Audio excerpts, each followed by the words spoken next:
Back for another one. Come on with it. I got Jojo Marafino here. Jojo is the owner, operator of KFP Performance, right? I work with Jojo on a bunch of stuff, but mainly work on Mike Nauman's Nova with him. But me and Jojo have collaborated on a couple different cars, and Jojo is one of my nitrous guys, right? So recently I found out that I'm a big nitrous guy. Huge. The biggest. The biggest, right? I don't know if it's recently, but I feel like it's still new to me. And Jojo is a bona fide nitrous guy. So of course, naturally, us nitrous guys, we stick together. So, we're boys now. And I want to get Jojo in here because he's got a lot of interesting stuff. He's done a lot of racing. He was kind of at the forefront of the PDRA Super Street Series. Yeah, we definitely were probably one of the first ones to really get it going with everybody. Right. So you guys had Mz Hyde car. Yep. Flat black Mustang. Mm-hmm. Small block nitrous. Yep. Right. Talk to me about that car, and then talk to me how that rolled right into the PDRA stuff.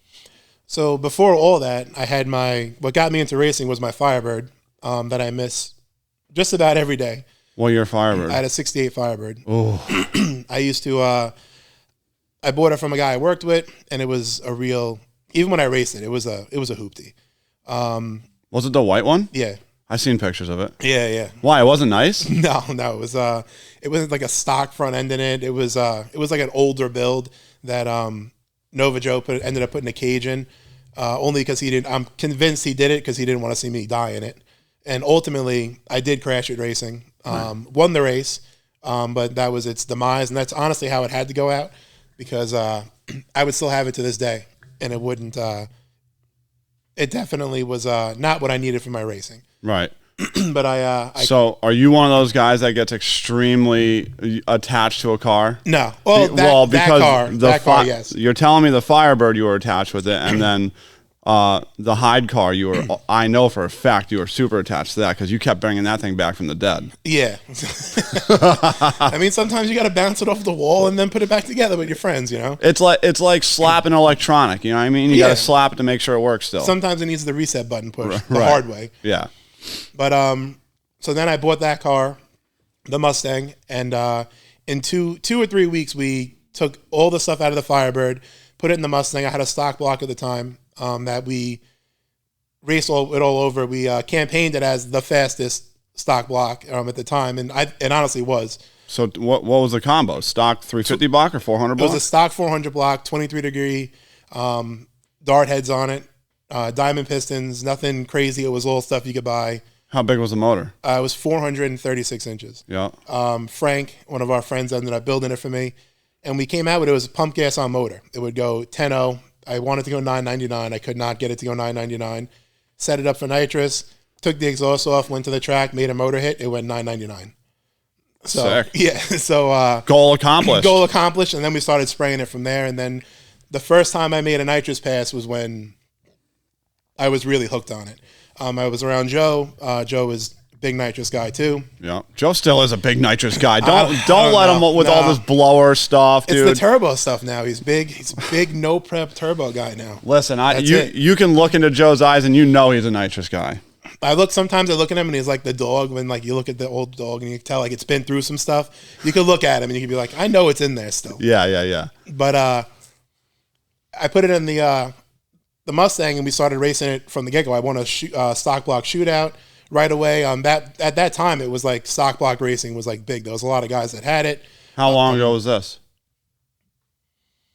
Because stock block racing, if I remember correctly, that was probably big like 5 to 7 years ago. If this was 12 years ago. Oh, wow. Yeah. Okay, because I was kind of wondering why you weren't getting your dick beat off, shout out Tyler, by stock block LSs. Because they weren't really big at that time. Well, 12 years ago, they weren't really going that fast, so that makes sense. The only other one was Tommy. I can't even pronounce his last name. Tommy, who's dating Tommy Giovanna, K. Yeah, from Casper's Performance. It's just Tommy K. Nobody can. I don't think he can pronounce his last name. Koala Wallowitz or something, but he is. He had a small block Ford stock block turbo car, and me and him were like head to head. Like I went 790s to the quarter with it. He went like 790s to the quarter. We went like. You guys were racing quarter mile? I raced quarter mile twice with that car.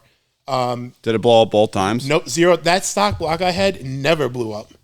We never worked on it. It never blew up. Why is that always the story, right? Like, why is that? Because you could have put a built motor in that thing, gone a little bit faster, and we would be working on it every pass. Yep.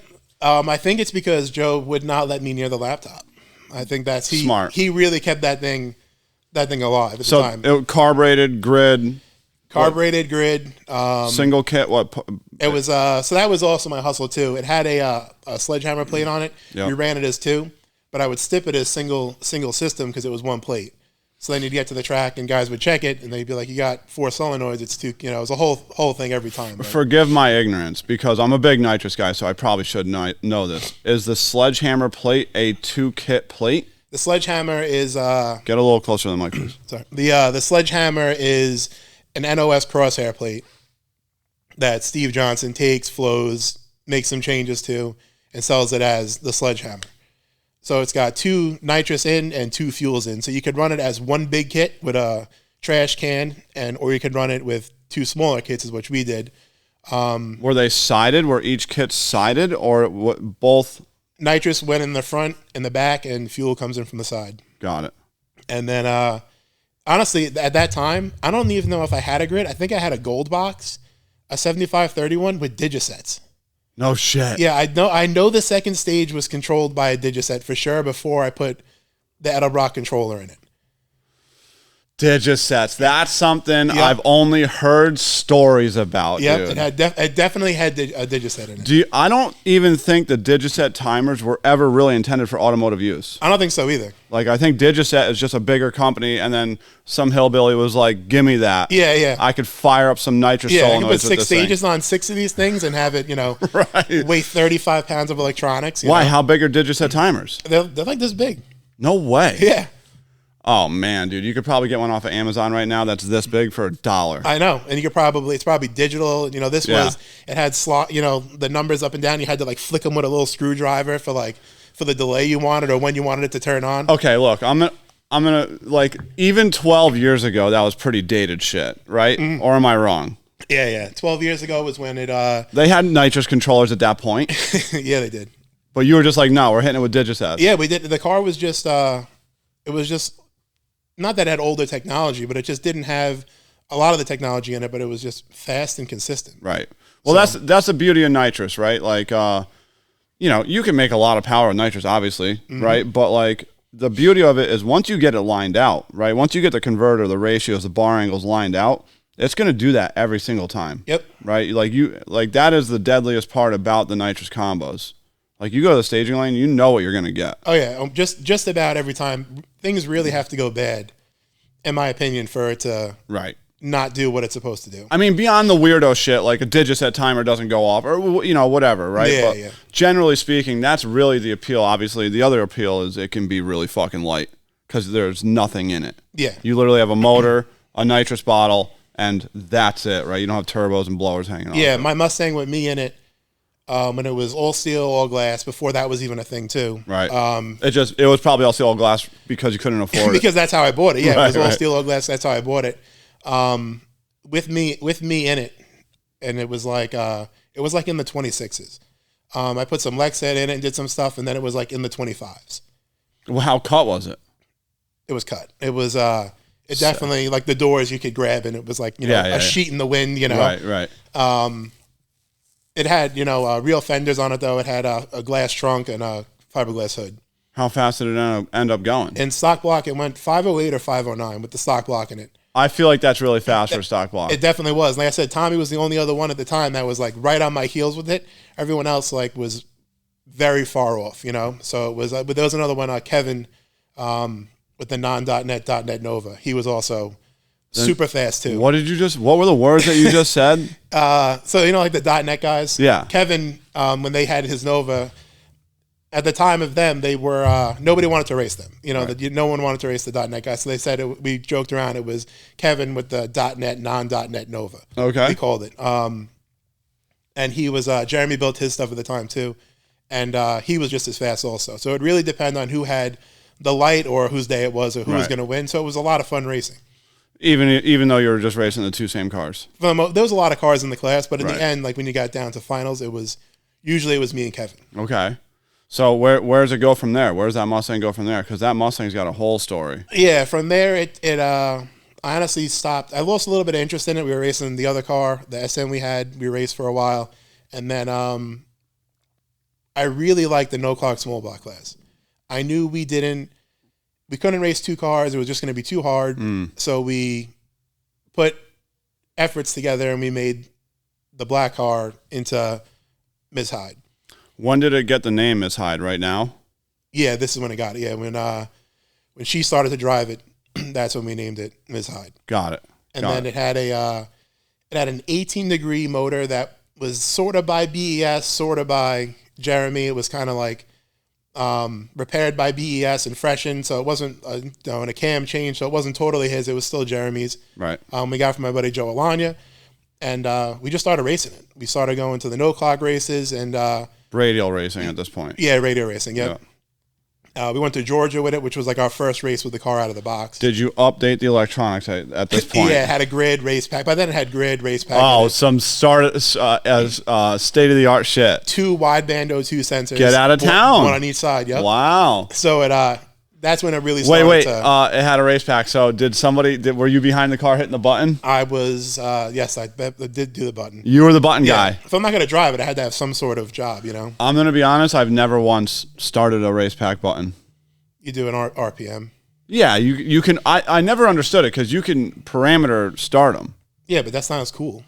It's not as cool. No, and honestly, Pete won a bunch of races from Murphy pressing his button, which is a whole other story that we all know it was Murph when he pressed the button that made Pete win those races. But got it. It was Pete really wasn't doing anything. You're talking about Petey Smallblock. Yeah, Petey Smallblock. Yeah, he wasn't doing anything. It was all Murph. All Big Murph pressing the button. And there was a whole button pusher page on Facebook, which was Murphy. And it turned into like, we used to have like smallblockposse.com back in the day. And it turned into like all those guys coming back out and like making memes of each other. It was fun while it lasted. Yeah, but they never last. Now no one has buttons anymore. No, nobody's got buttons. I see people still hitting them at the track. I'm like, dude, what are you doing? Yep. But I'm also a little bit jealous. I'm also jealous of the blower guys that spray the de-icer. I want to do that in my lifetime. So, not to get off track, when Nova Joe had that Pro Mod, the orange one, one race, I got to be the de-icer guy. Oh, you did? I did. Dude, how cool is it? It was, dude, so I leaned on the blower. And I hand on the blower hat. And I accidentally, not a lot, but I'm like a little bit on the throttle. Okay. So like it idled it up a little bit on accident. Right. And I spray it. When I go to spray it, they gave me a defective can on purpose. Yeah. And it sprayed 13 different ways. On the windshield. It went on the windshield. Yeah. And now he's laughing, like as he's staging, like, and I'm like, oh fuck, I hope no one saw that, Right. And then Joe saw it from the driver's seat. The windshield did not ice over, so I did my job also. Right.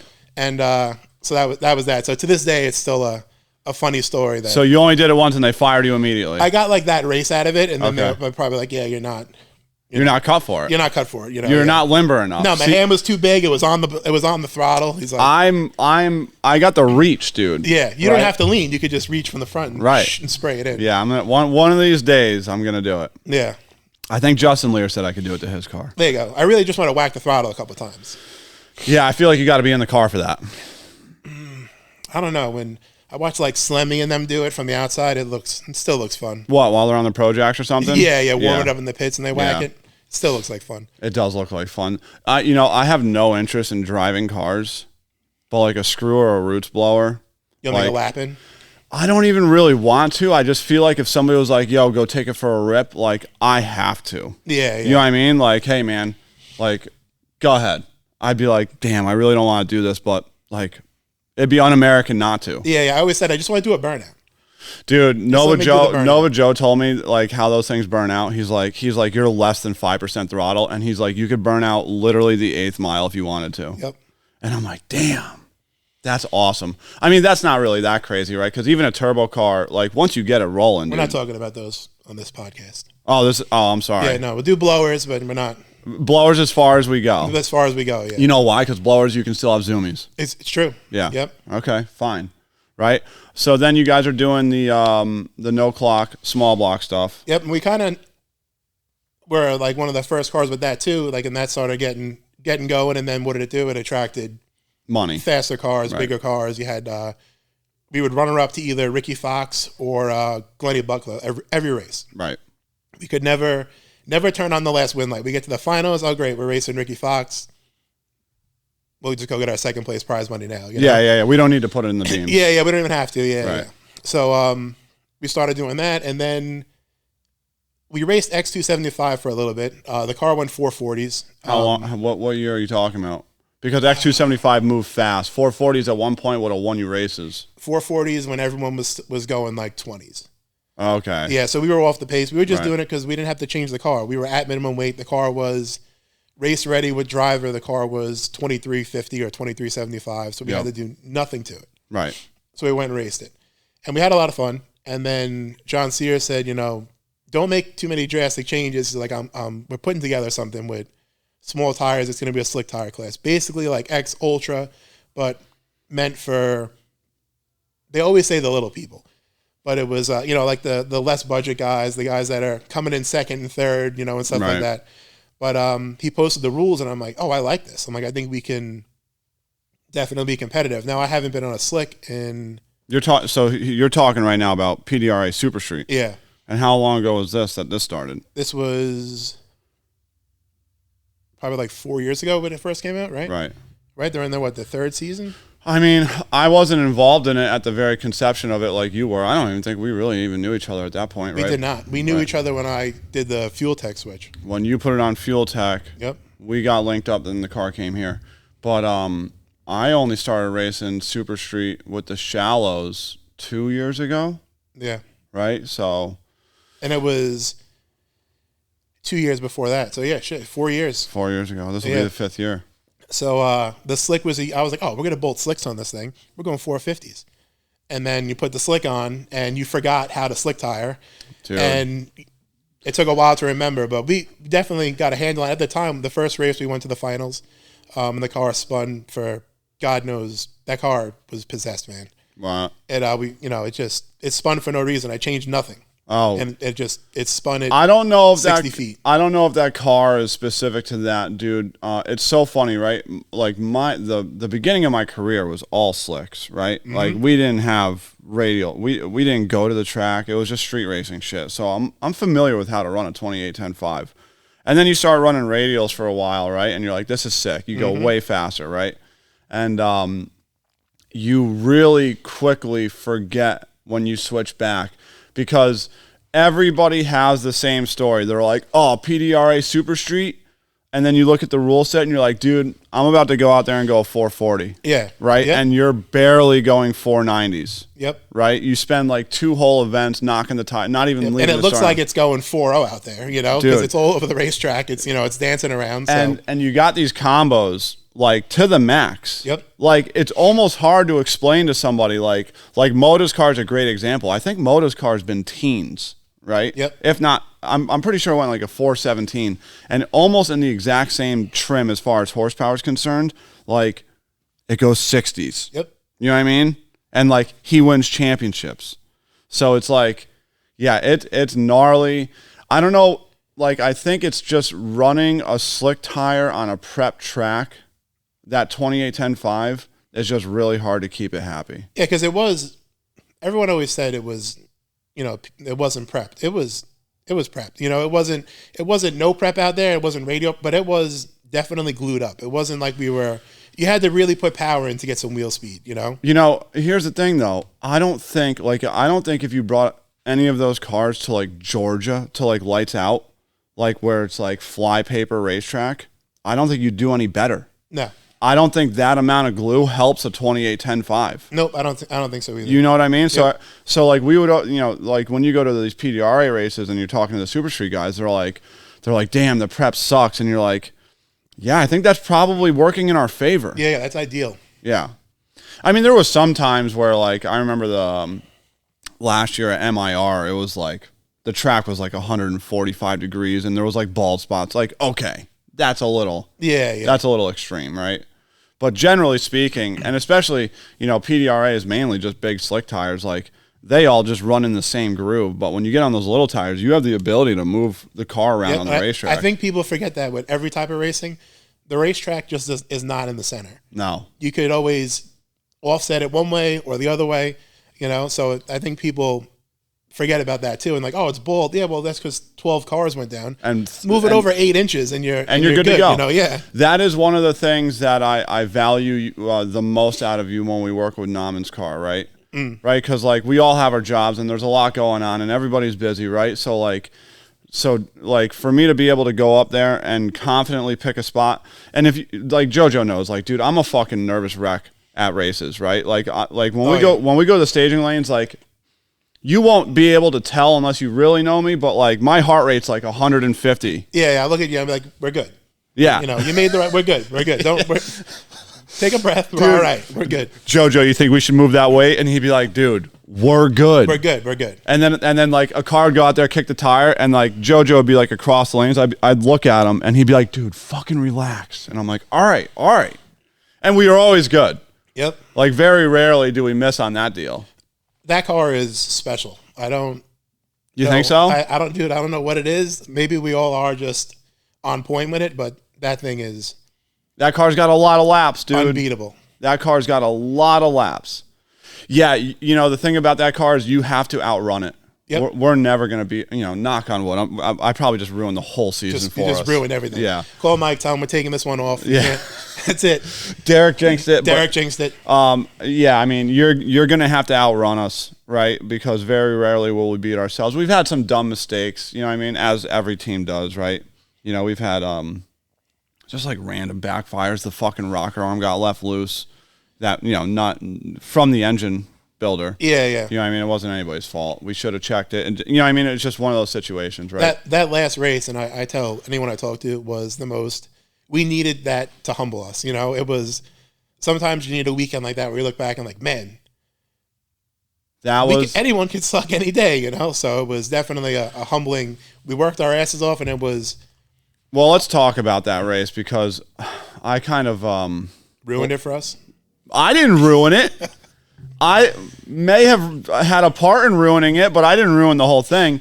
So we were at World Cup for, not for some reason, but Mike Nauman is local to MIR. So he likes to support MIRs, right? So every year he sponsors World Cup, and we run Warriors versus Tres Cuatros. Yep. And so this year was no different, right?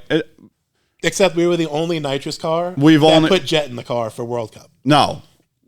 I'm pretty sure we were the only nitrous car. In general. Period. And then we added jet, like to go, we're going to go double the distance. Let's put more jet in it. Let's go. So I don't think that was... All right, let me rephrase this, right?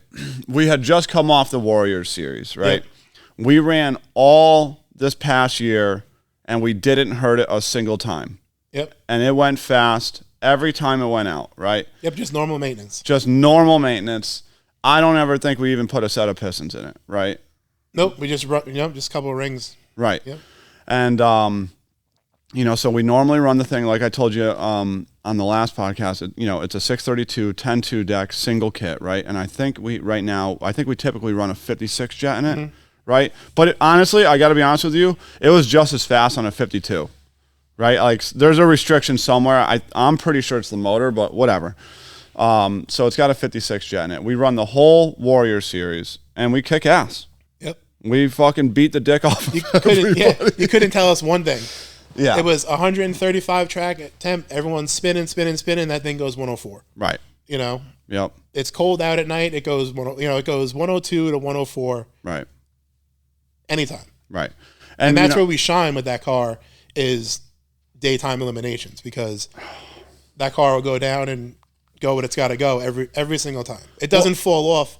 We go up there, we know we're going to go 102 to 104, yep. And it's going to go 414 to 419 out the back, right. In 140 degree track and 110 degrees outside with the sunshine. It's going down. But it's not for a lack of effort, right? Like when and Jojo will tell you because he's the one moving the fucking weight. Him and John Little.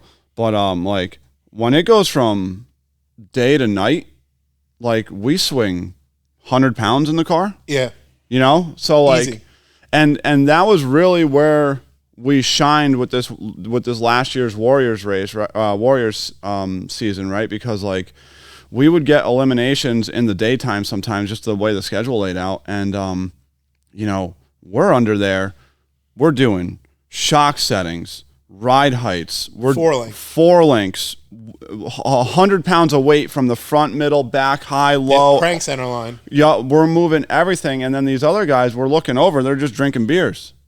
You know, they're just sitting down having sodas, and then you know we go out there and we make the trip, and a lot of these other guys struggle. And I remember one of the competitors was just like, "Yeah, man, we moved like 35 pounds," and I'm like, "We moved 35 pounds like back-to-back runs." Yeah, a pass. Yeah, like 35 is nothing on a radial car when you're trying to go that fast. So that car is special though. I mean, but it's got a lot of laps on it. We got it all figured out.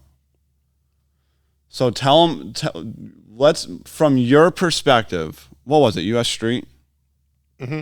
Tell us about US Street. So, we didn't even finish World Cup. We did not finish World Cup. We didn't even finish Super Street. Well, we'll get back to Super Street. All right, we're going. But you brought the Nova up, so that's my favorite car ever. So it's my favorite car ever too. So finish up World Cup. Tell me from your perspective, because I wasn't even at World Cup. I did it remote. Yeah. So you guys would just be like pajamas while we're in the trenches. Yeah, and it was so cold. Yep. Yeah, I was chilling. I had the fire, the wood stove going, dude. I was good to go. Yeah, it must have been a little hot cocoa action. Yeah, 100%. We did have a blow up couch though. Oh, you did. That's right. Yep. Or did that come after? No, that was World Cup, I think. Yeah, World Cup. We got the blow up couch. I wasn't there. That was nice. World Cup was awesome because, especially being around the Nova, the people that I've got to meet and learn from, that are a part of the team, but they're also doing their own thing, like Jamie, right.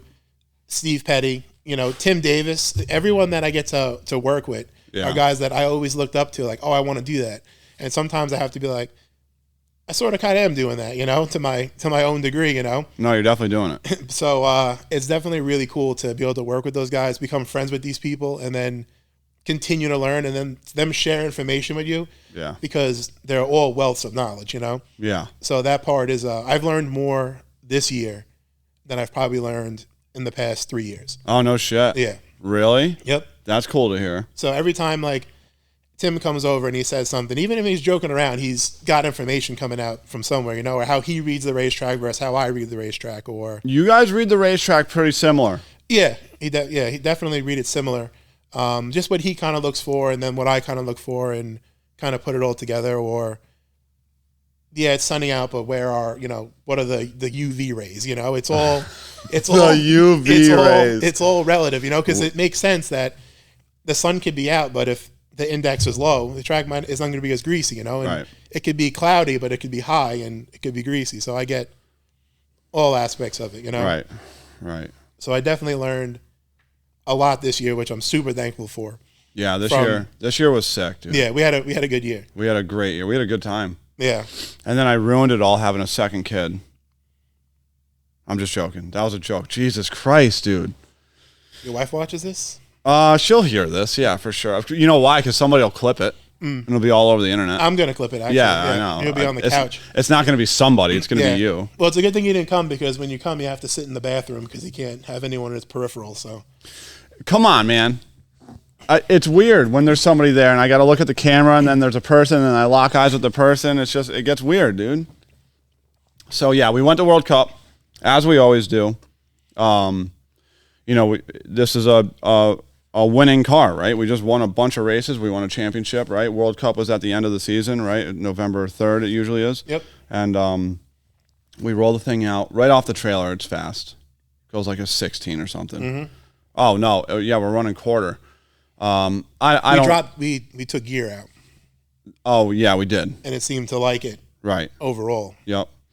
Yeah, we lowered the rear gear. So normally it runs a 410. I think we went to a 390. Right? It wasn't a big swing. Yeah, it wasn't a big swing, but it definitely liked it. It liked it. Maybe 389. And then like Jojo said, for some reason, we decided to put more jet in it. I've been saying all year, I think we need to run. I would like to run 2 bottles, which I don't care what anyone says. I know it's making a difference. 2 bottles, and I think it'll definitely take more nitrous. Looking at the plugs, it's super safe. When we got later in the year with Warriors, we knew we were in the hunt for the championship. We didn't want to touch it. Yeah. So we get to World Cup, and because there was only a couple cars that could straight outrun us in Warriors. yep, and it came down to the last race, which was a double header. Right. And we won the first one. Which won us the championship. And then we went for the double up, and we lost in the finals. We lost in the finals. Yep. Yeah, we got straight outran. Yep. Yeah, which if it happened to us in the first race, we wouldn't have won the championship. Correct. Yeah, it was crazy. Yeah. Anyways, so we put more jet in it, and end up. We also had an issue too. What was the issue? I don't remember what the issue was. It was shutting off at like. Oh, no, it ran out of nitrous timer. That was just my fault. That only happened once. No, it was hitting wheelie control down track, wasn't it?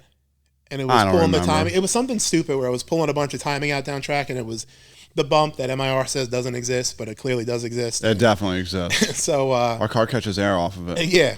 So it after a couple of times of doing that and it shutting off, and we ended up hurting the motor. And then that was when Nesbitt brought us the motor to World Cup, right? That was World Cup? He had the spare. No. He had to go get the spare. Remember, he left and went and got it, I thought. I don't know. I wasn't there. No, they brought it to us. I wasn't there, so I don't know. I was home in my pajamas. Yeah, World Cup, we were going to fix it. The other motor was done. You know, it was, I remember Mike saying, like, either the morning before we heard it or that morning, like, oh, the spare motor's done. And then coincidentally, oh, good. We needed it. We need it. And shout out to Nesbitt for bringing us the motor so we could continue racing. Right. It was an identical motor. It was another 632 10-2 deck, except this was an X pattern block instead of a standard block. So as far, but profiler 12 degree, we took the intake manifold off the original motor. Obviously headers and everything fit. So it was an identical motor. Yep. Right. So we plugged that thing in, but that thing wasn't happy right from the word go. Yeah, I don't know. Because we took the jet back out. Yep. For the new motor, for the X pattern, right? We put the jet, so back to the way it was, where the thing ran a whole entire season, right? Never got hurt. And it goes out there, we run it to the 330, maybe a little bit longer, definitely not to the 8th. And it comes back with no pan back. Yep. Right? And the plugs are fine, everything's fine. It printed the ticket exactly what we put in it for a tune-up. It did everything was great. Yep, we chalked it up to it had to be a bad sensor or a leak, because the motor just went together, so intake manifold, the silicone didn't seal, whatever. We're not that worried about it. But later we figure out that motor was never actually happy because then it started to slow down. Yep. And slow down. And we were all in denial. Yep. Mike wasn't. Mike knew that thing was fucked up from the word go. Yep, he knew. Right. I remember him telling me on the first start he heard it before we even ran it. He's like, that thing's not okay. And it could be the starter's getting a little weak. It's tight. It's new. He was just talking to me. He's like, dude, you know what Jojo said? This is out of the blue. This is out of the blue. He's like, you know what fucking Jojo said to me about that goddamn X pattern? He goes, it's probably the starter. Like, okay, dude. You know what I mean? Mike Nauman. You know what I mean? So he's still salty about that. But it dies a slow death. Yeah. Well, not really. It starts to close in on a ring gap or something. Something's going on with cylinder 4, right? Mm-hmm. And I do remember this. And then we babied it the rest of the World Cup. Yeah. Yep. And the car ended up going its personal best to the quarter. Went 647 to 205. 642, I thought. I don't know. Yeah, I thought it was 642. The only information I have is when you send me the data log with the incrementals, that's it. That I don't type in usually. Yeah. So who knows, right? And it's anybody's guess. And so the motor is already dying a slow death. We finish out World Cup. I think we go out in like the second round. It was actually a drag race now that I think about it. Yeah, second or third round we went out. Right. And then, so whatever. We bring it to U.S. Street. But the critical mistake that we made is that the car never came out of the trailer, and we knew there was something going on with that motor So like it really should have gotten taken apart between races. But we don't, right? And that's nobody's fault except for all of ours as a collective, because any one of us right now could call Mike and say, hey, I'm on my way down. We got to take the Nova apart. He'd be like, yeah, come on down. Yeah, exactly. You know what I mean? So like it could have been me, you, John, literally anybody could have been like, the Nova's got to come apart, and Mike would be all for it. So we all make that mistake as a group, and we roll the thing out into US Street. Literally, like the first pass, it pinches a ring. And then it's a complete. Well, first, I'll let JoJo tell you the rest, because for me, I'm like, hey boys, let me know when it's all set. You know what I mean? Yeah. And then I go into the toter and kick my shoes off. The guy sitting on the blow up couch like he's only because it's nice outside. If it was a little bit chilly or something, I'd go inside. Yeah. So the first day, we had a theory about the converter that we thought would work. Yep. And the only way you prove it wrong or right is to do it. So we swapped converters, we put it in the car, and it was the same. It was It was the same. The only thing, you put it in gear in the car, 632 inches shut off. That's how it was tight. It just wasn't the way we wanted to go. It was too dramatic of a change. Well, so what he's talking about is we run a lockup in that car. It's a 3. I don't know how specific you want it to go with details, so that's why I was more vague. But if this is groundbreaking to you, it's only because you've never ran a car like that. Anybody that's ran a lockup knows exactly what I'm about to say, right? Yeah. So we run a Mickey with a lockup, right? 3-speed 400, and Mickey stuff is designed for literal pro mods, right? So these lockup clutches are insanely aggressive for a 2,000 horsepower, whatever it makes, 2,500 horsepower, 632-inch nitrous car, right? If you looked at the log, you'd wonder how the hood scoop stays on. Dude, this thing, in high gear. When this thing, like, it comes off the brake and it gets locked up and it pulls it straight down. It's like 1,800. Yeah. Whack. It's bad. Right out of it. So we had been kicking around the idea of, like, stacking the clutches, just figuring out a way to get it to slip. And I've tried things in the ECU, but it's really, really hard to control that much hydraulic pressure, The pulsing is hit or miss, especially going down track like that. So it needs to be a mechanical situation. It really does. Even if it was like Motec and you could figure out some way to run it closed loop, like I just don't think you could really ever get it robust. So, we make a couple changes to the converter to try to get it to slip instead of, like, because no matter what we did, right, dumps and all sorts of shit, moving jets and orifices and whatever else, right, as soon as that clutch started to grab, dude, it pulled this motor backwards, right? And it was fine. We never heard it. I mean, like, it ate it up. I honestly liked it. It liked it, right? But it would have been faster had it not dropped RPM. Yeah, if we could have kept it up, it would have. You know what I mean? It would have motored right through. Not that the car wasn't fast. It just, there's numbers on the table. Yeah, no, we wanted to go O's, Right. And so we had a spare converter, an identical. Well, it wasn't identical, but we made it identical, spare converter.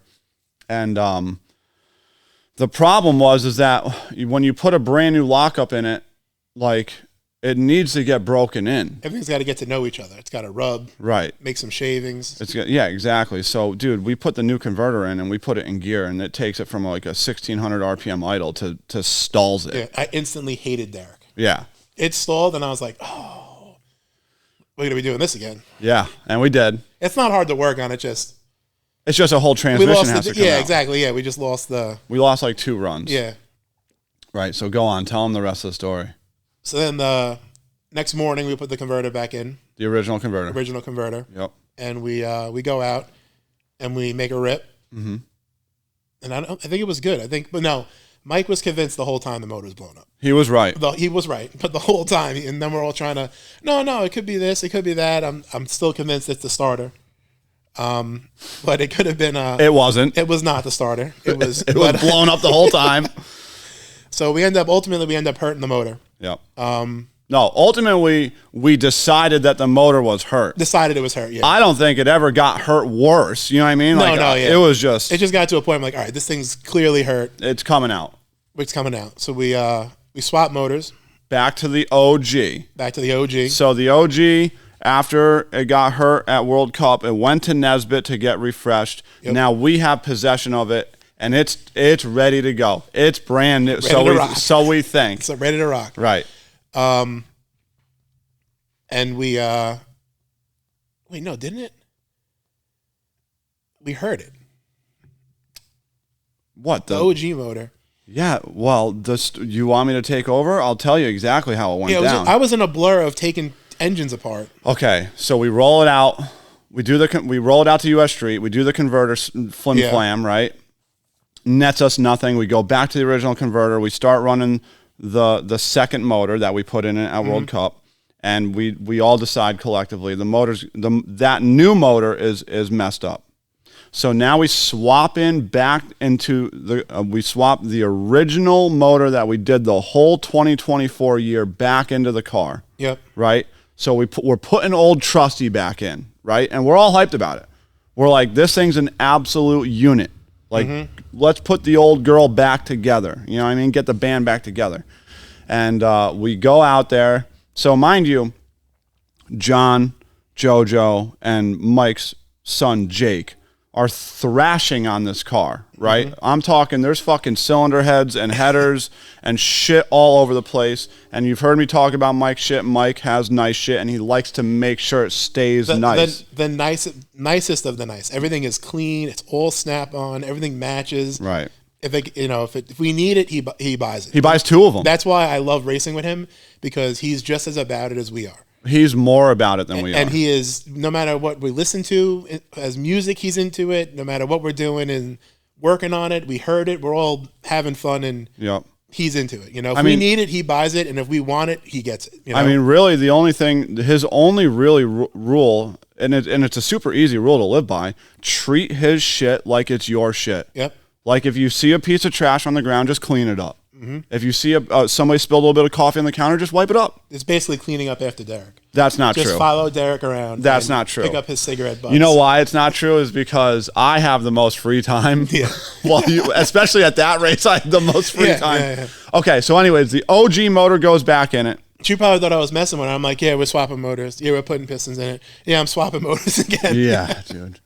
And we put the OG motor in it, and now I forget how it worked out, but we were up against the clock at this point. And we made it. We made it. We made the call, yeah. So we were the last car, but I think it must have been for Q1 then. Yes. Right. So we go up for Q1. We just made it. All we did was fire the car. Yep. Right? We didn't even have time to pull the log, check the oil pressure, nothing. I still had the other plugs in it. Right. I'm talking, they're calling us, and we're starting it for the first time now, remember, with the original motor that we ran 2020, the whole season with, right? So we're not that worried about it, right? Because it's the OG. It's baby girl. She's back. And, dude, I remember I load the tune-up in. We're going to run it. We're probably going to run it to the stripe because I have a lot of data for the car, but I don't remember. It doesn't matter because it didn't make it. Mike always wants it to go to the stripe. No, I think he leaves it up to me. It's you? Well, putting an end to that. Anyways. That car has the most 8th mile hits out of any car in that Warriors class. Oh, yeah. Every pass, out of the box, 8th mile. Well, I don't have to work on it. Yeah, exactly, yeah. Derek, it just went 412, like 5 passes in a row. Like, we'll run this one short and be ready for Q1. Nah, Mike, we're gonna run it out the back. I think we're gonna run it to 1,000 foot just to make sure she's really good for it. Make sure it doesn't surge at the 1,000. You know, we're gonna really. So we just make the call for Q1. We roll the car out there, dude. I remember it fucking clear as day, dude. I remember it. It happened in slow motion, dude. In slow motion. Yeah. He puts it up on the chip, It sounded weird in the burnout. And if you see the video, I think Hayden has, I keep taking my headset off and I'm listening. And I'm like, I don't know. I'm only on one side. Right. I'm going back and forth. I'm like, I don't know. And then I was like, no, it's running good. It's idling okay. So it's fine. Right. I agree with you. Right. Dude, he puts it on the chip. He lets it go. I remember, and the button's on the steering wheel. I don't know why I'm doing it like it's on the shifter. This isn't like 1990 anymore, but he lets it go, dude. And like the heat that was rolling out of it, it looked like we forgot to put nitrous jets in it. Yeah. The thing was absolutely so pissed off, and it makes it about 18 feet and blows the hood scoop 30 feet in the air. into orbit. Yeah, it was gone. We're still looking for it, right? No, we actually have it. And John fixed it at the track. Yeah. It was his number one priority. Yeah. It's either that or oil pans for him. And so we get the car. None of us know what happened, right? This is old trusty. We've got a million laps on the thing. Compression tested, and it's down a couple holes. A couple holes on a brand new motor. So go on, tell them. And I know. So you're worried about calling somebody out on this deal, right? Yeah, I just don't know how. Yeah. I mean, it wasn't anybody's fault. So you could just tell the truth because everybody is fine here. We start checking it now, compression checking it, and starting to look at holes that are hurt and stuff. And we noticed that a rocker stand was loose. So we didn't. It'll never happen again. But I'll always pull valve covers off for now. But we were thrashing. We were down to the minute. Maybe if we had an extra 20, we would have been like, let's check the lash quick. But we didn't. I'll pause you right there. Okay. So Nesbitt builds the motors for us, and he has done us so extremely well. It's not even funny. He's bright. His shit is right. They're the best. And honestly, I don't think they get enough credit. And if I ever built a car again to go any type of racing, he would build it. Absolutely. Anything he builds puts laps on and clearly makes horsepower. So. Right. So this isn't a dig at him at all. If anything, it's more on us than anything, because our normal protocol would be to fire the car up. So every race, every time we run this car, we warm the car up. Every lap. Yep. Yep. Literally every lap, right? So before we go into the staging lanes, we warm the car up. We put it on the chip. We cool the car down, and we check the valves. Every single time. It has never been missed except for that one time. It only takes one time. And had we done our normal procedure, right, and we will never make this mistake again. I will miss Q1 next time. At 1,000%. Right? Yep. If we ran our normal procedure and we ran the valves, non-issue. Yep. Completely, we would have been like, oh my God, rocker's loose. Fixed. Yeah, good thing we took our time, guys. Good thing we didn't rush and took our time on this deal, dude. And it would have been fixed, and we would have been fine, right? Yep. But it wasn't fine. So what had happened is, it was the intake rocker, if I remember correctly, right? Was loose, right? I don't know if it was left loose. Maybe it was just never tightened. It doesn't matter, right? Nope. It's all good, right? Because we should have caught it. We should have stuck to our procedure and caught it, right? But because that cylinder wasn't getting any nitrous, its neighbors were getting nitrous. We're getting a lot more nitrous, right? Yeah. And that was what because you could see, it's so hard to explain. It was like I could see the heat, the dissipation, like rolling out of the header as it's leaving the starting line, which it never has done. And this is the daytime, right? This is broad daylight. So for you to see like flame heat in the daylight, like this thing's gnarly, and then it blows a scoop off, right? So what was happening was that intake valve was never opening, and its neighbors were getting a lot of nitrous, and those two neighbor cylinders got melted. Yep. Right within 30 feet of the starting line, right? Would you say? Yeah, I don't think it moved, to be honest with you. Right. I don't even think it left. Yeah. It happened in slow motion that you could tell me it made it to the 8th mile, and it's still the same amount of time, because I remember in my head how it all looked and went down. Yeah, I remember I radioed to Jake and I was like, "Hey, bud, you gonna fire it back up, or you want us to come get you with the golf cart?" And he was like, "I don't know. That was a pretty big one, guys." And I was like, "All right, we'll come get you." You know what? Hold tight, Jake. Yeah. We're on our way. Yeah, John's on his way. You know. And then ultimately, we didn't have, that motor was new to, we didn't have a full set of pistons for that motor. I forget what happened. I think the moral of the story is, but between the two motors, we ran out of parts. Yeah, well, that's why we put the other motor back in, and then we put pistons in it, and then fired it up, and it had no vacuum. That's right. And it had no vacuum, and then we started investigating it. Then we went to bed. It was 2 a.m. I remember I woke up, and at that point I thought that was it. We were packing it up, and I remember I went to you, and I was like, and Jay, I asked everybody, "You guys want to race? Like, let me."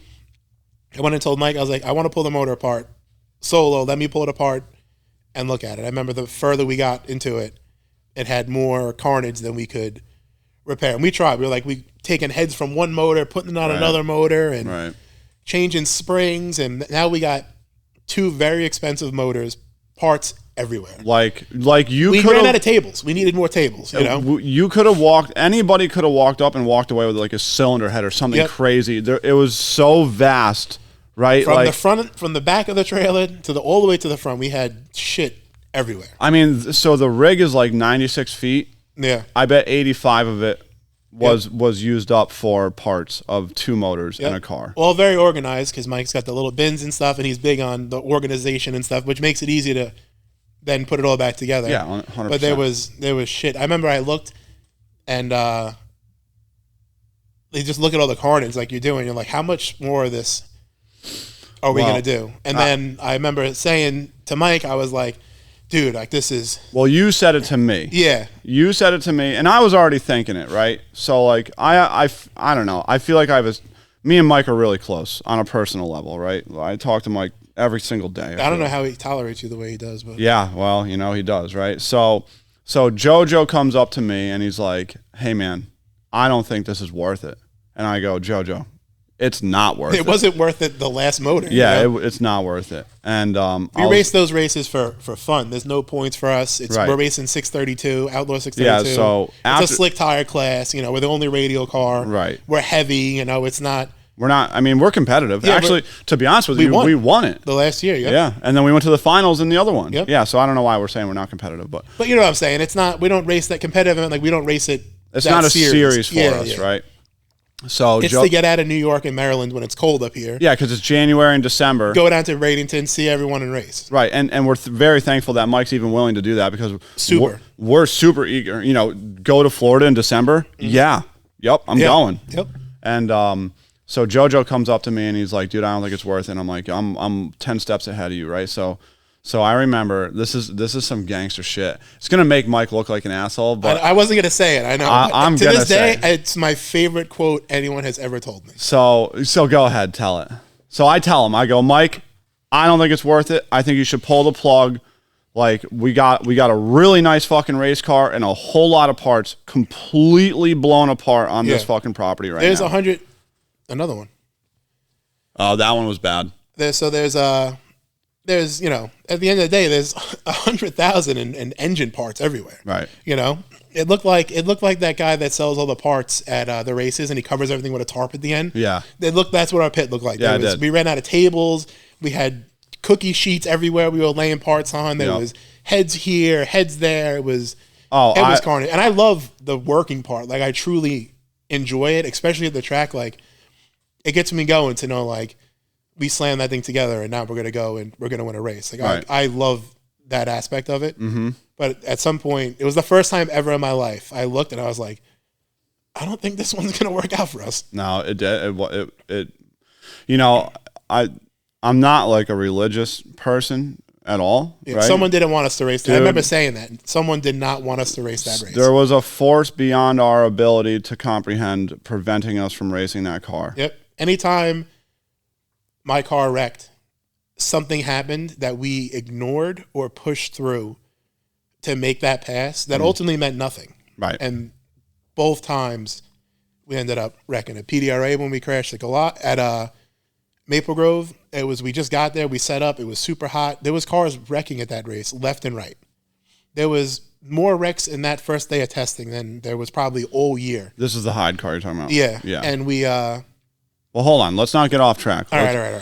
Because I want the gangster quote. I want to hear from you. The whole quote? Yeah. So I told I remember you were there and I went up to Mike and then I was like, listen, I don't think that this is really worth it at this point. I can't tear more of your shit up like this. I got springs off. Keepers are going that way. I was like, we can't. Right. This is just it. Like this is the point of no return. Like we can't. This is it. And I remember he looked me dead in the face and told me that he's very financially stable. No, dude, you're fucking it up. You're such a loser. That dude looked me in my eyes and told me, I have more money than I can fucking make sense of. Get that car on the fucking racetrack. Dude. And I was like, yeah, let's fucking go. Let's go. So we didn't. We didn't. But you get to a point where it's like, I don't look at the money. I look at it as we're just tearing stuff up to tear stuff up. Yeah. Clearly we're fighting something we can't see. Right. And now we put this motor together and now we split the block. Right. Or it kicks the rods and then something worse happens because there's oil on the Right. tires. To the car or something, right? You know, so anything like that could happen, you know? So that was... So the reason that that is so funny to hear from Mike is because Mike is the last human being on Earth, on the planet Earth, to flex like that. 1,000,000%. He would never, ever, ever, ever say some shit like that. But it was a unique circumstance, you know, and I remember him saying it, and like it was just silent. Yeah. And I just remember being like, "That was some fucking gangster shit. We better get this car in the fucking lanes, dude." And then ultimately, it was we ended up hurting. The head was hurt, and we needed heads from the other motor, and then we couldn't use those. We thought we had a bad run of keepers. Right. Nesbitt said that that's why they were pushing past the valves, and we were going to drop valves, but that was going to be the next. We were dropping valves. Right. So we went to go take the keepers off, and we didn't have the best tooling to do that. And I remember Mike came over and we took the one spring off, and I don't remember if the keeper broke or it shot into orbit, and then that was the breaking moment of, that's it, I'm going to the store to buy crates, we're packing it up. Yep. No, the keeper broke because I remember you handed me 2 pieces of it. Right, and it was like, it looked... Yeah. Yeah. It was fucked up. Yeah, it was broken. And that was the end of that. And so that was a real heartbreak. That was actually the last time we ran the car. That was just December. That was US Street. Yep. And the car's back together now, but we weren't planning on doing racing. It needs updates. He's got another motor for it that's will be really good for us. So that'll So like you've heard me talk about a bunch. You know, I'm sure you guys are sick of the Nova, right? But it's a really cool car, so I'm gonna keep talking about it. So go fuck yourself. It's a 10.2 deck, right? Yep. And, you know, the car's fast for a 10.2 deck, but ultimately that's why it's so finicky, right? In my opinion. And the reason I'm saying this is not because I know from experience of running 10.2 deck shit, but, like, we have tried literally so many things to get the car to pick up, and it either gets hurt doing it or it doesn't pick up. No, it's the definition of max effort. Right. It's max effort. Its tongue is out at 659 feet. That thing is done with the run, and it don't want to do no more. It's a really weird situation, right? Because like you heard Jojo say, the plugs will come out of the thing completely beautiful, and then we go and we put 2 more thou jet in the thing, and make the correct tune-up changes to it, and it'll eat itself up. Yep, or a timing change. Dude, I could take that motor and swing it from 9 degrees to 12 degrees, you know, with the 56 jet in it, how we normally run it. Yep. It won't pick up a single mile an hour. That's it. It won't even pick up a quarter mile an hour. Nope. I remember Tim Davis was working with us. I think it was at the doubleheader Warriors deal. And he's just That's the one I wasn't allowed to talk to Jake. They told me I couldn't talk to him anymore. Yeah. So, like, you know, I'm working with Tim remotely. I'm working with Jojo remotely, but I remember talking to Tim. He's like, sneak some timing in. I'm like, Tim, I swear to God, we can do that, right? He's like, the plugs are super safe. Put some timing in it. I said, no problem. It's not going to pick up. I remember we went from 9 to 12. And he was like, oh, yeah. He's like, yeah, this thing just doesn't go faster. And I said, I know, dude. Yep. That's all it's got. That race working with Tim, even though I wasn't allowed to talk to Jake on the headset, that I learned so much from Tim just on that race, because usually I'm working on the car. Right. This time I got to do laptop stuff, like actually be on it. Right. And he taught me how he does it, and with the correction factor and all that, and what that means to this. And so I learned a ton of that race from him. A lot of that was my fault, because like these are all things, you know, because, you know, Timmy and Miller and Jamie Miller are, you know, they go way back, right? So they have a very similar style of how they do things, right? So me and Timmy have the same approach, a similar approach, because of Jamie, right?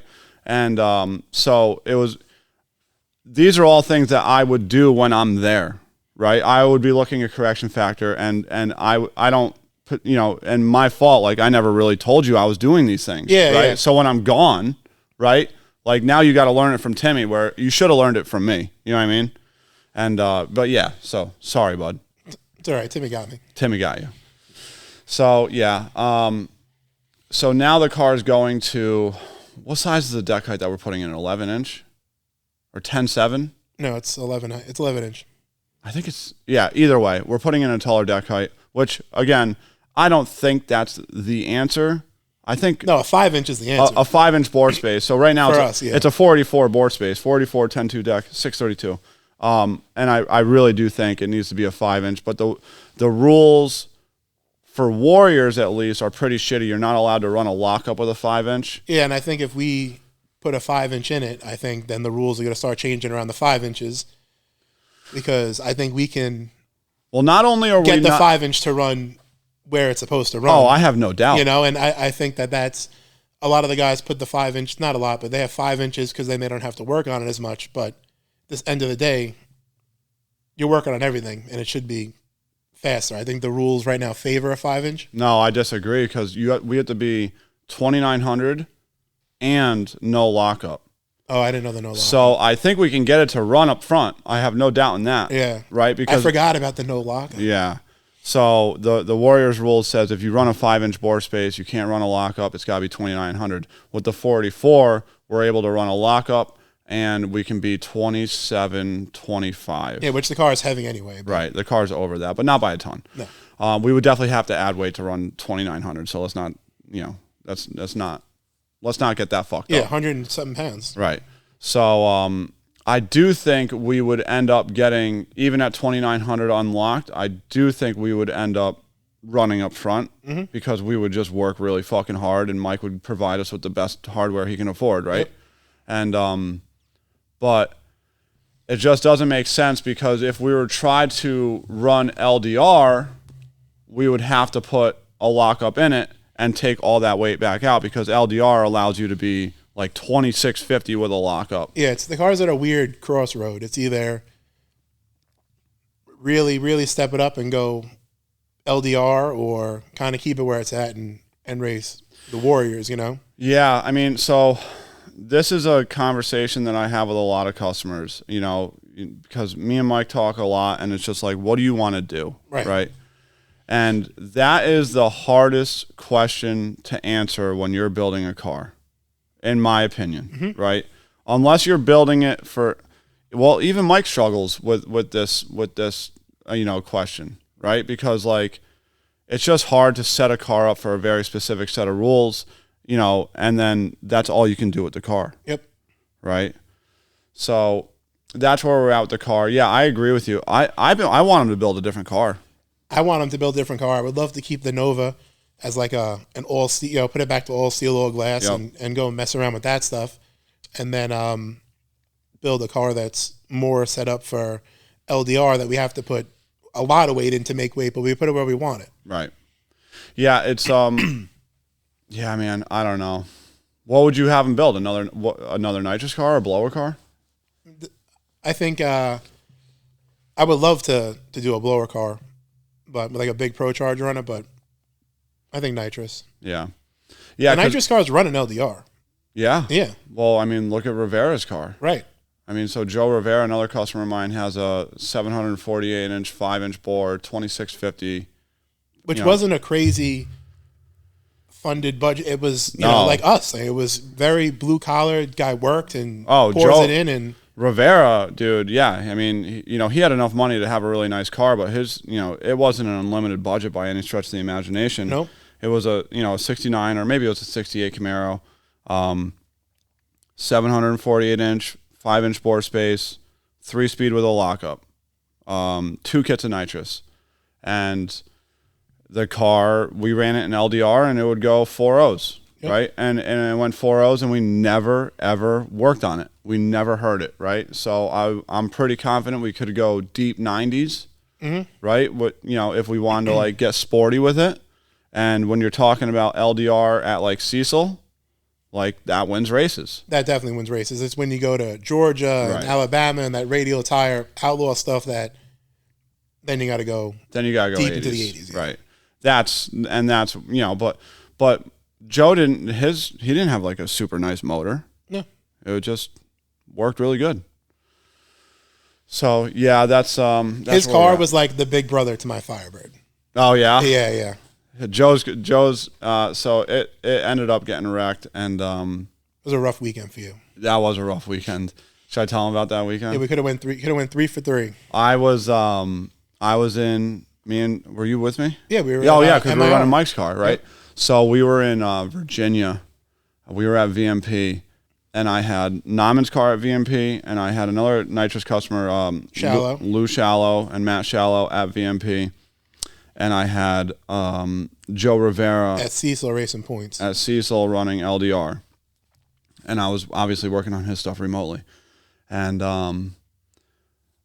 so we were running Warriors with the 2 Nitrous cars at VMP, and the way Warriors does it is that they split it up into 2 or 3 classes, so an A, B, and C field. Now the Nova's always at the top of the board in the fastest field, right?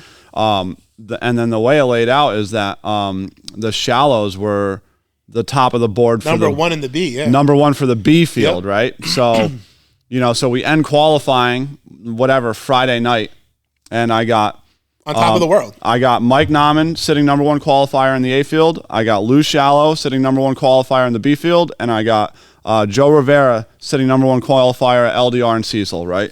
I'm the fucking man. You couldn't tell Derek nothing. You couldn't tell me shit, bro. I don't even think my feet were hitting the ground when I walked. Right?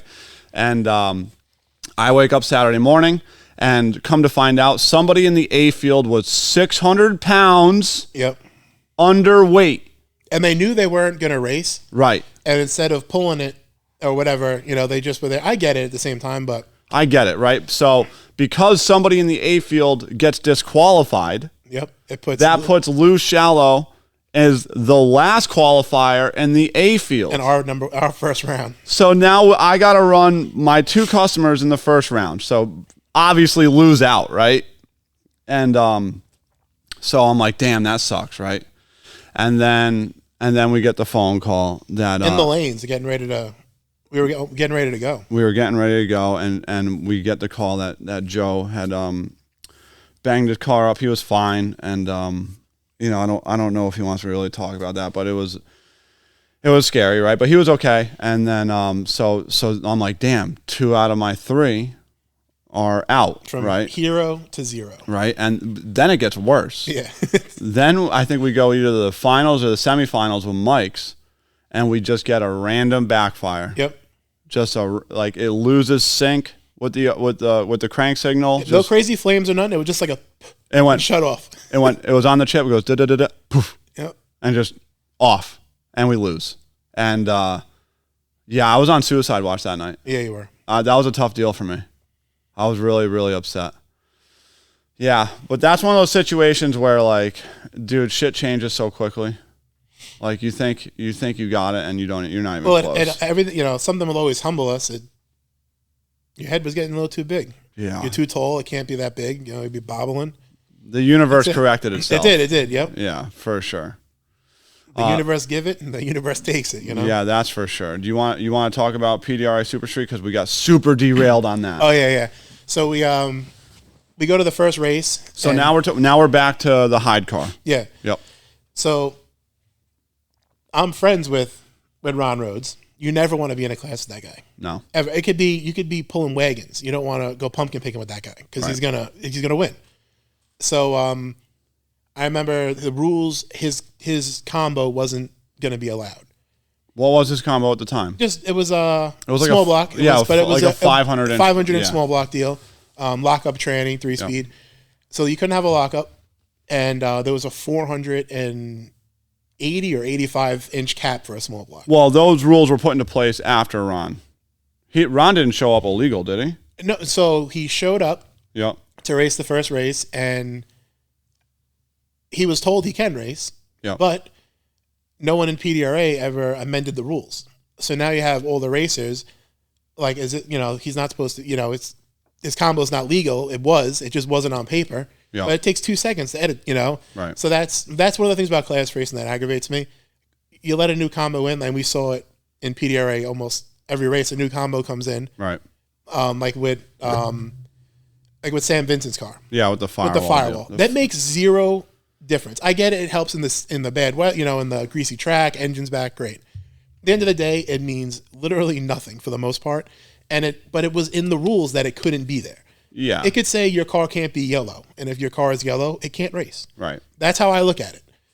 But so what he's talking about is PDRA had in the Super Street rules had a rule that said the firewall cannot touch the mid plate. For the most part, yeah. In layman's terms, that was the rule. There was a little paragraph on it. Yeah. Well, that was really the problem. The problem was that it wasn't specific enough, which is the problem with most PDRA rules. It was a gray area. It was a gray area. But instead of just leaving it a gray, just take it out. Right. Let him have it, you know? See, I don't know how I feel about that. Because there was a rule that said the firewall had to be within 2 inches of factory. Mm-hmm. And then the mid plate can't touch the firewall. Yeah, and Sam's an OG slick guy. I don't think he's ever been on a radial. Yeah, I've heard that. You know, so he's only ever been on a slick. He took a long hiatus. So, like, for this guy to come into the class, he's going to be... It was good for us. The guy, you know? It was good for the class. 100% it was good. Just like Ron coming and racing those couple of races that first year, or doing the year. Brought notoriety to it. It brought a big name to the class, you know? It turns out the first race for him... I think we lined up against him a couple of times. It's probably one of the only times I'll ever get to say this, but I don't think he was in front of us one time. Really? He struggled with the slick and stuff. You got to understand too. He's taking 1,800, 1,900 horsepower, or whatever it meant, you know, and he's got to make it go on a slick. We're taking significantly less, right? You know, so it was just two different things. Well, your Hyde car made good power. It made good power, but it didn't make power like his, like that, you know. I think that 500-inch deal that he had, right? When I think that thing was gnarlier. Well, then the more, because of how he's such a good racer, the more laps the car was making huge jumps at every increment, you know, which was only a matter of time before he figured it out. Right. And then I think at Maple Grove, he set the record. But it was fast. It was like 460 or something. Something like that, yeah. And I remember the car made a good wiggle on him. And then I think from that moment on, he was like, fuck these things. Right. These tires. Yeah, I'm going back to radials. But I just wanted to, that first race, we made it to the finals. We lost to Wes Irvin, and the car did, which we were faster. Not by much. We were all close, but on paper, we were faster. How fast was the field going then, besides Ron? I think it was 90s. Yeah, I think it was 490. Yeah. You know, so you got Ron Rhodes who goes 4-teens, 420s on a radial. And he was going, 499, 5, something like that, So it was Wes Irvin goes 460s, 50s, and he held the ultra record of 450. Right. Put slicks on, he's going 5-0, Right. But it was fun racing. We ended up spinning and losing. Out of nowhere, that car just would do stupid stuff. That's what you were talking about. Yep. It would just spin. I did nothing to it. We always changed our slicks at 12 passes. We put slicks on the car. That was the 13th pass. Yeah. So was that it? Or was it? I don't know, man. I can tell you from running enough stock suspension Mustang stuff, because that was stock rear suspension in that car. Yep, that car only ever had stock. It has stock suspension in it now. That is what I would always struggle with. The stock rear suspension, because of that, how short that little upper control arm is, it relies so heavily on the shock. Yep. And this is going to sound retarded, but if the shock does anything different, it's a massive move in the axle. Yep. Right, because it's such a quick reacting with that short upper arm, right? Which is like a massive advantage of getting a parallel 4-length in those cars. Well, look at Joe and with Mike Lang's car. That car was fast for stock suspension. Well, when he had but the same thing. It was just he would run into it would drive Joe crazy many nights. It would go out there and I'd get texts from the track like, oh, it went blah blah blah blah. Right. And then nothing, radio silence, and then he's like, yeah, it just spins out of no, spun or 6 makes a times dumb in a row. move down track, know. Yeah, that's also another thing is the way that it gets loaded. They really need wishbones in them when you make a lot of power. Because I don't know, Jamie Miller probably knows exactly what's going on, but what I think happens is that when the car extends and the upper bars go flat, I think the rear... it's making it do a shimmy. It makes it do it like a shimmy, right? And without a wishbone in there to keep it true, I think that's where you get those big moves. Yeah, it makes sense. Yeah, that's my theory on. I've never been able to prove it, right? I mean, I have put wishbones on stock suspension cars and they stop moving like that. Yeah, I've never dealt with one with wishbones. I know... I've seen them with wishbones. I don't think Mike's car had one in it. I don't think it had one in it when he had the stock suspension. Right. But that was just another case, Right. So we ended up I think we went to the finals just about every race for Super Street, but there was no points. What do you mean there was no points? It was first year where there was no points. It was inaugural. It was to get the rules going. Oh, really? Yeah, there was no points. Did you know that? Yeah. No, we knew. Okay. Yeah, we knew there was no points. We knew it was going to be just get the ball rolling. Let's get some people in here. Right. We all had fun racing together. How many cars were in it? Just ballpark. 12 or no, 30? In the beginning it was maybe 6. Okay. And then it would get to 8. And then I remember being in Virginia and there was like 13, you know, and then more people coming, and it was more and more cars were coming out. And there was a lot of cars that have been out for a long time. And then they show up to the racetrack. I forgot about that car, you know, because now it can be competitive again. Right. The slick gives you that, everyone's going to be competitive, you know. Right. The cream will always rise to the top. 100%. You know, when you guys like, you know, Ron and guys like Moda and all the names like that, they're always going to be at the top of it, no matter what they do. Moda, you take his turbo away, guy goes fast. Yeah. Hit him away, guy goes fast. Right. You know, that he's into it. He's dedicated to his program. He's got the best of the best with him. He invests. He invests in his program. He tests. Yep. You know, ask him how many times the converter comes out of that car. Every single race. Every pass, probably, you know? Yeah. So they're always looking for that extra 100th or that extra little number, or that's why they find it. You're absolutely right. The cream will always rise to the top, and that's kind of what I was starting to say about like us going to a 5-inch in the Nova. Yeah. Like, yeah, the rule set's probably not in our favor for that deal, and nobody's really done shit with a 5-inch in Warriors, right? Probably because of the rule set. I'm positive. It's new, so there are 5 inches out there, and it's still a new. I'm positive we would. Yeah. We would be just fine with that 5-inch deal. I also think we get away. We have it pretty good because we have the means to fix. Yeah. Oh, yeah. You know, like we have the means of, everything is not that other people don't, but we have more means to fix and repair. And well, budget is definitely an important part at that caliber of racing. There's no doubt about it. For sure. Right. But you've also seen, and we've also been a part of teams that budget ain't going to fix what's wrong with this team. No. Right. Like me and Gordo talked about it quite a bit, right? Like nothing's going to outperform hard work. Nope. Right. Nothing. So, like, yeah, budget helps you get there, but without hard work and testing and struggling, you're still going to get beat by somebody that has the same budget. You know what I mean? That has the same budget, but is willing to work that hard. Yep. We've all seen it. Everybody listening to this has been a part of it. You know, has seen that situation. I've always had a smaller budget, and we've always been, for our combo and what we had, the car's always been faster. Yeah, because you worked hard at it. Right. Or, you know, just invested too much of everything into it, you know, and at the end of the day, it's too much of money you didn't have. Exactly. Yeah. Exactly. 100%. And that's what's, we didn't go, you know, can't really go food shopping this week, you know, because we're going to go race. That's how it was. Like, you know, we got to not buy a lot of groceries this week because we're going to go to, you know, race this week, and we got to rent a motorhome. Yeah. We need a rack of plugs or something. Yeah. Exactly. You know, so it was. You know, COVID taught me one thing. That race car guys are drug addicts. Yep. Right? Because everybody got whatever furloughed and everybody's staying home, and I never once slowed down. Like I'm talking even in the early stages before the STEMI checks or whatever the hell it was, right? Before like all that guy got lined out and we were just told to sit home, I'm telling you, my phone never stopped ringing. And I was like, damn, race car guys are literally drug addicts. Yep. But cars instead of drugs. I worked at a performance shop during COVID, and I worked every day. Yeah. I could have worked 7 days a week if I wanted to.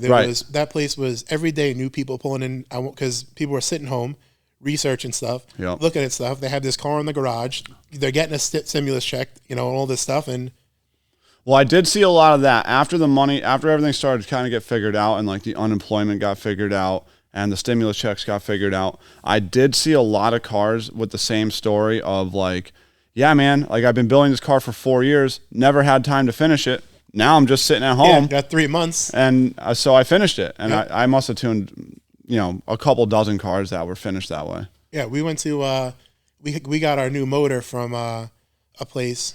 And I remember it came and no one would bring it to New York. It sat in New Jersey, and I called the loading dock and I went and picked it up because during COVID, nobody wanted to come to New York. Like you're talking like FedEx drivers. Yeah, it would be freight, you know. Right. But first off, no one wants to come to New York anyway. To go over our bridges and pay all those tolls. And then with the COVID whole thing, they just didn't want to come. So I went and picked it up, and then we put it in. Took our time getting it, made the car right because we had time. Then I remember I rented Shadyside and we went down to Shady Side and tested the car. Right. During COVID. Yeah. COVID didn't exist anywhere outside of it. Was totally different. Outside of New England, nobody cared. Yeah, exactly. I remember as soon as you got far down south, it was no mask sign, no nothing. It was just like people living, Nope. And I remember it getting super weird with remember they were trying to do they were talking about the card, like the vaccine card. Mm-hmm. That was really, honestly, I remember fake ones. People selling, you had, fake that's crazy. The biggest fight I ever had with my wife was me considering getting a fake vaccine card. I was never going to get the vaccine still. Yeah, I didn't. I was right. Whatever. We don't need to get into it. Yeah. I didn't get vaccinated, and I was traveling a lot for work, and then they were talking about the vaccine card to be able to get on planes. Mm-hmm. And so I really didn't care what was happening, but now, the vaccine card would have directly affected my bottom line. Yep. Right? And I remember the biggest fight I've ever had with my wife, to this day, I've been with her for 30 years, was over that.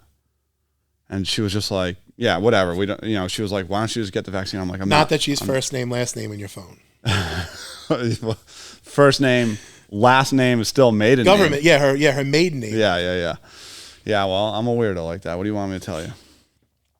So. So then back to Super Street, we raced that first season. Then the next season was for points. Mm-hmm. And I remember we raced, and we did good. We were always at the top of the field. This is still carbureted small block. Carbureted grid. Small block, yep. Then after that year, we parked that car, we wrecked it, put it back together with the help of my close friends. We put the car all back together. Vinny, Big Meats did all the fab work on the car. Yep. We front halved it in a weekend. Right. I remember we went there. It was like 4th of July, or it was something. It was and we went there, and I pulled it in there on Saturday, and Sunday we loaded it up. That's sick. It's a lot of work. Yeah, it was a lot of work, and we raced the rest of the season. But the car was never, after it wrecked, it was never right. It always went down the track like G body twisting, and it was hurt. So remember, we made the last race. Car went faster than it ever did. It went 1:15.60, which at the time was the fastest 60. That's still fast. Yeah. And the fastest I've only been is 1:16. Yeah, it went 480 flat. Yep. Also at the time it was. So this is the second year of PDRA. Yep. Right. So just so you guys can track along, right? First year they're going 5.0s. Next year they're going 480. I know that blower, Paul Curry. Yep. He went 460 something with that blower car. Wow, in the second year? Yeah. And that was a whole big thing. Or 474. I think it went a 64. Okay. And Ron went like a 66 or a 5, so they were right there. Right. But both those combos got adjusted. Yep.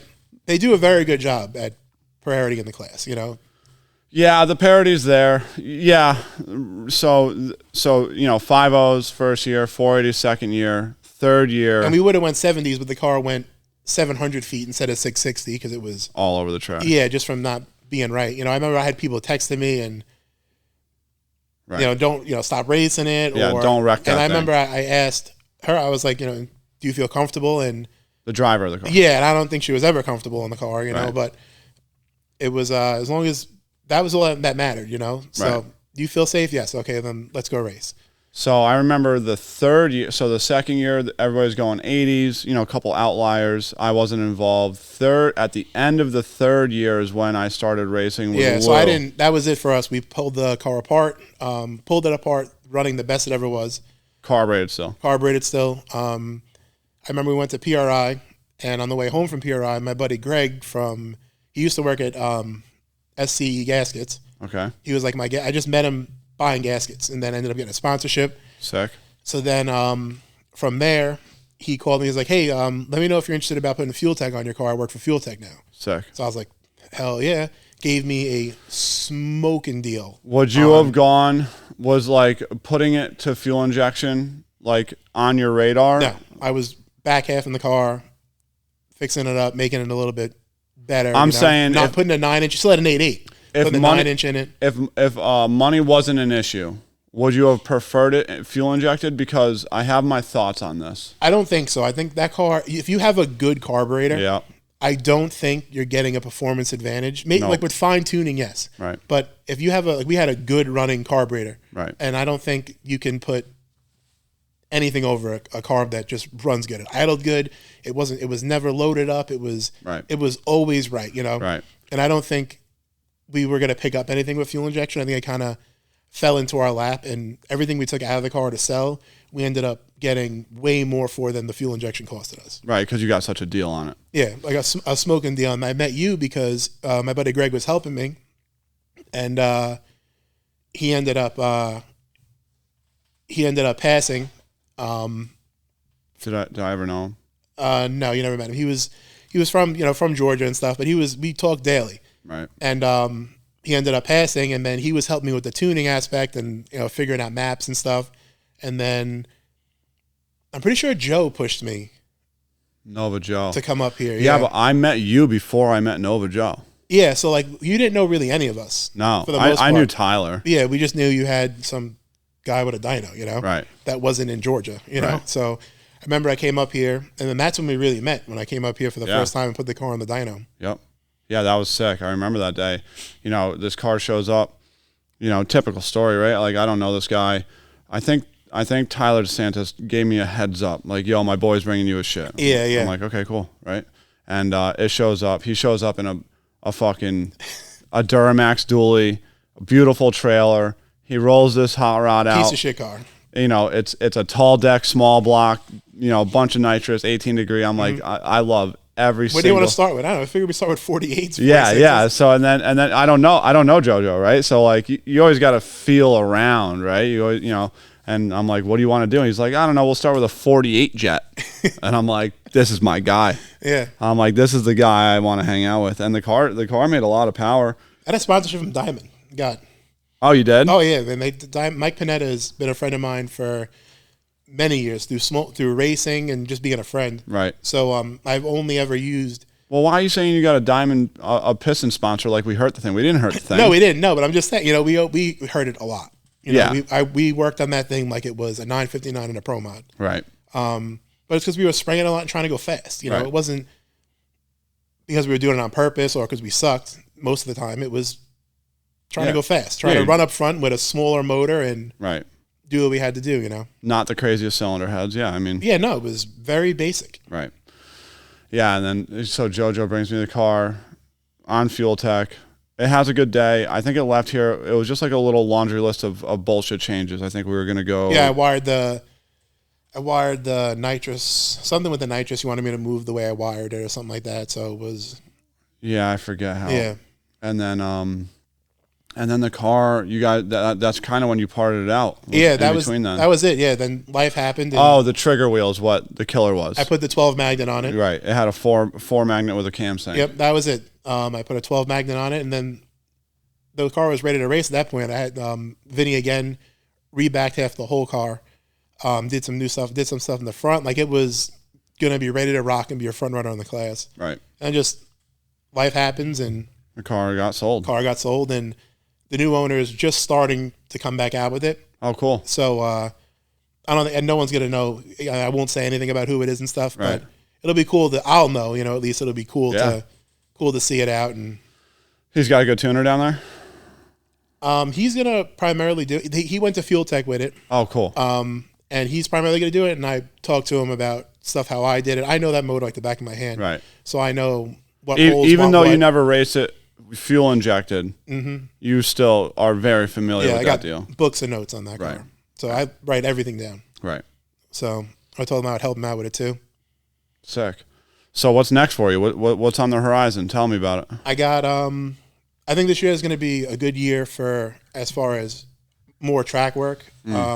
I'm going to, because that's what you want to focus on. I would like to do more of the track stuff. As much as I hate, leaving my little life and girl, dog, everything at home. It's always the same story, right? Like it's hard leaving, but once you get to the track, it's a lot easier. So much easier. Once you're amongst your people, it's a lot easier. And then by day 4, you're like, oh my God, like. Oh, dude, yeah. I miss my dog's butt being in my face when I'm trying to sleep, or Yeah, like you go to like a Yellow Bowl or something.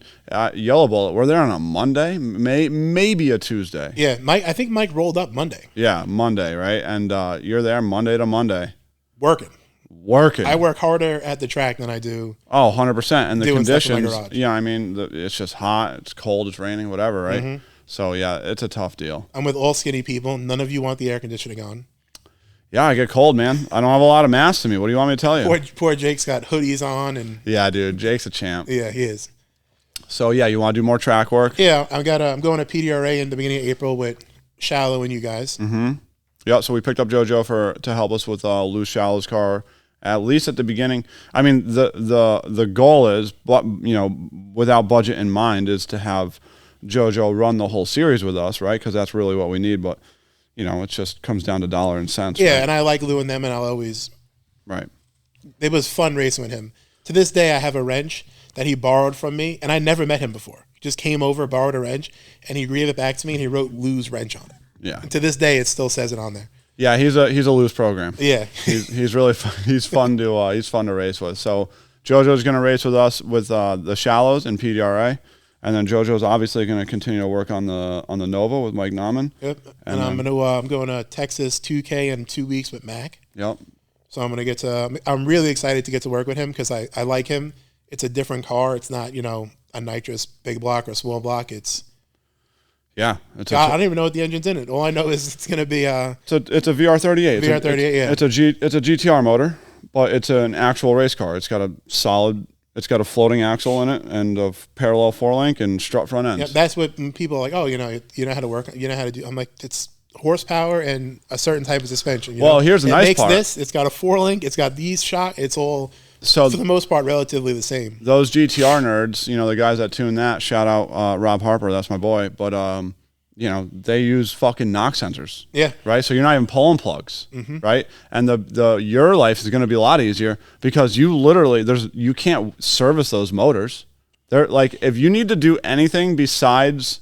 But we are going to do some converter stuff. Other than that, you might do normal race car shit, but you're not running the valves. There's no fixing anything. The whole front of the motor is one timing cover. Like, if you need to do anything... It's swapping it. The motor's got to come out. And Mac's another one that has... Spares. Yep. And he likes to race. He's into it like that. Yeah, Mac's a real race car. One real deal race car. Yeah, I know he's got a GTR. Gay.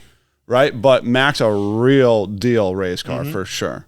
But I think he said he's got, like, between customers' cars and stuff from his shop, he's got like 11 cars going on. Yeah, last count was 12 when I talked to him yesterday. Texas 2K, and I'm going to be focused just on the Kimbo Slice car. Yeah, that's always the struggle with Mac, right? So Mac's got good people, right? The best people, right? Yeah, he brags about his crew every time. But the problem is his crew is spread across 12, all the customer cars. Yep. And they're race car guys, but they don't know the little things that mean a lot when it comes to drag racing that you only learn by walking a track 800 times, exactly. Or having notes of similar stuff in the weather, or knowing what these shocks do under these conditions. Right, Mac's guys are incredibly smart, but they just lack experience, and that's not their fault. That's just how life works. Comes with time, yeah. And it's cool for me to be now. I'm the experienced guy when it, so now it'd be you're the crew chief. Yeah. I mean, is that the title? Because if that's the title, I think we're gonna have to talk about shirt maybe or something, a little more money, maybe. Yeah, maybe, No, so I don't know. I don't think I'm going to be able to make it to Texas with you guys because I got to go to Georgia the weekend before. And just like you were saying, it's so difficult. I have 2 young children, right? So I can't.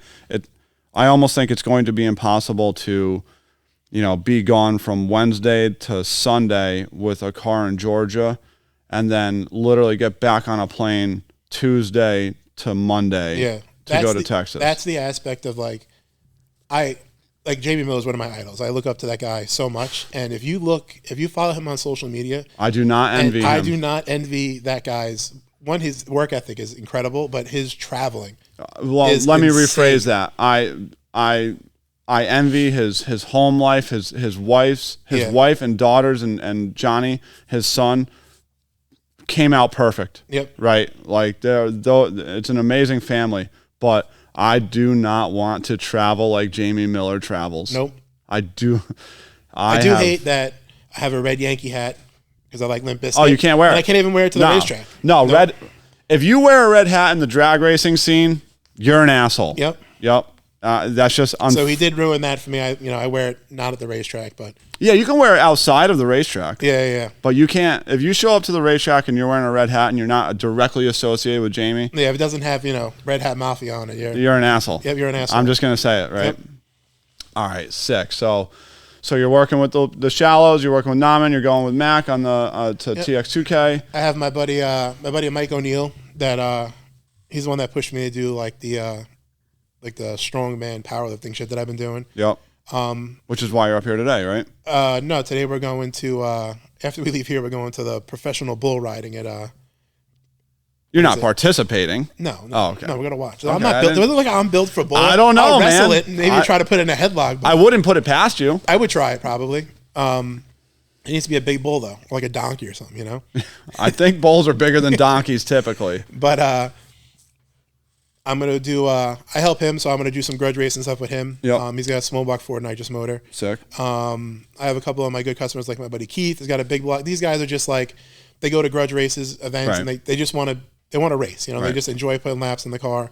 My buddy Rob with a car that Joe and Murph built. Yep. That then that one was cool to me because those two guys I look up to too. Right. And like they built this car, it's beautiful, and then I get to play with the nitrous and stuff on it, right, and tune it. So that's really cool to me. So that's the goal. The goal is to transition more from the shop work to more on-track work. That's what I would like to do, yeah. Yeah. That way I'll be away for, weekends here and there, but at the same time, my Monday to Friday will be, I can pick and choose more of what I do in my garage, and it won't be so much of, you got to take everything. I everything. have to take this job because I need work this week. Now I'd be like, oh, well, I'm going to. You want me to tell you the reality of the matter? Because I've been in this situation a lot. Oh, yeah. You just are double as busy. Oh, yeah. Because you have a hard time I'll go race for whatever 4 or 5 days. It's great money. Everything's great. Love my life, right? And then you get home and your phone's ringing.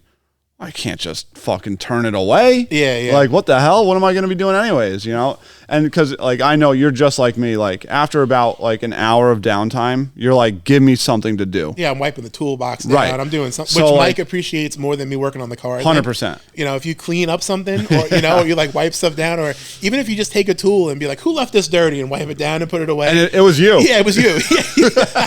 He appreciates that so much more.